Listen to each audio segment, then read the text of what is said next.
Nobody is perfect.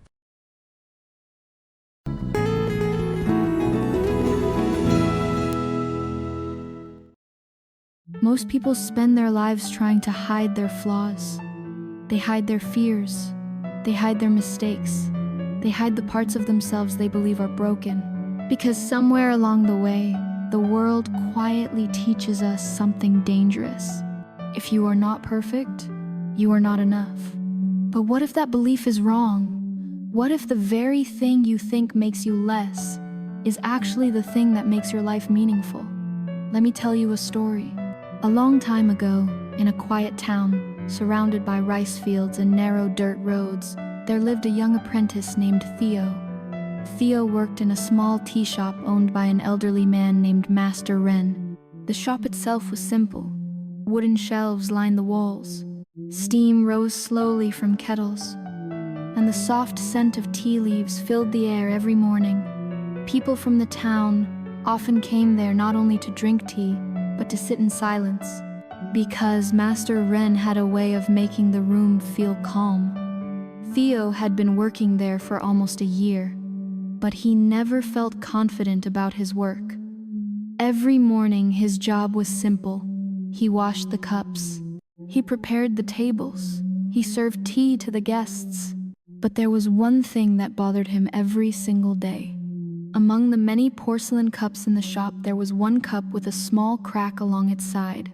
It was not completely broken, but whenever Theo poured tea into it, a thin line of tea slowly leaked out.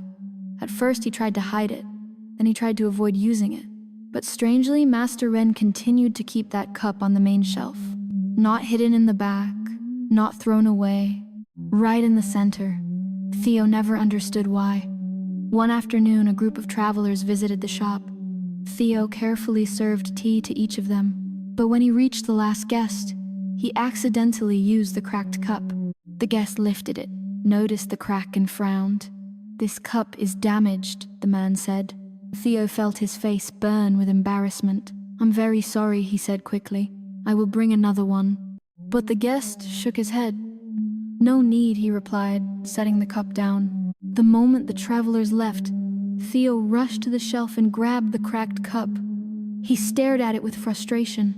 "You always cause trouble," he muttered quietly. That evening, while cleaning the shop, he finally walked over to Master Wren. Master Theo said hesitantly. "Yes," the old man replied gently. "Why do you keep that cracked cup?" Master Wren looked at him with a small smile. "Which one?" he asked. Theo lifted the cup. "This one. It leaks. Customers notice it. It makes the shop look careless." Master Wren did not answer immediately. Instead, he slowly stood up and walked toward the door. "Come with me," he said. Theo followed him outside. Behind the tea shop was a narrow path that led toward a small garden.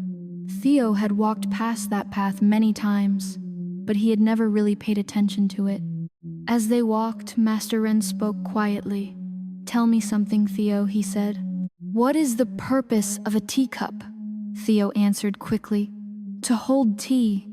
Master Wren nodded. "And if it cannot hold tea perfectly, what is it?" Theo hesitated. "Useless," he said softly. Master Wren did not argue. They continued walking. Then suddenly, the path opened into a small garden.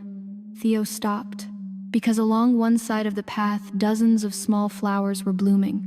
Yellow flowers, white flowers, purple flowers swaying gently in the breeze. Theo looked at them in surprise. "I never noticed these before," he said. Master Wren turned to him. "Do you know why these flowers grow only on this side of the path?" Theo shook his head. Master Wren lifted the cracked cup. "For the past 2 years," he said calmly, "I have used this cup every morning when watering the garden." Theo frowned. "But it leaks." "Yes," Master Wren said. "That is exactly why." He pointed along the path. "As I walk, the tea water slowly drips from the crack. Drop by drop." Theo looked again at the flowers, and those drops watered the seeds, he whispered. Master Wren nodded. "The other cups hold water perfectly," he continued, "but they never help these flowers grow." Theo stood silently.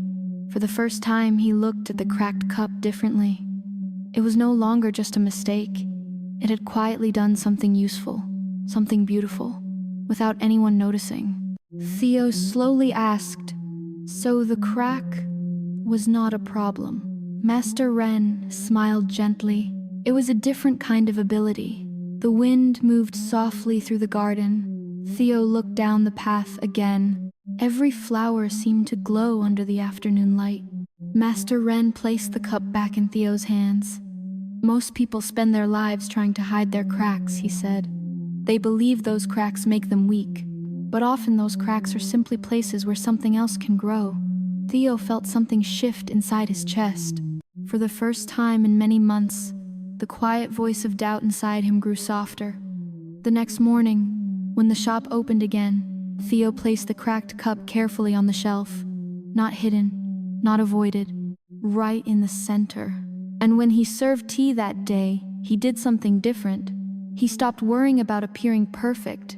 Instead, he focused on serving with care, slowly, mindfully.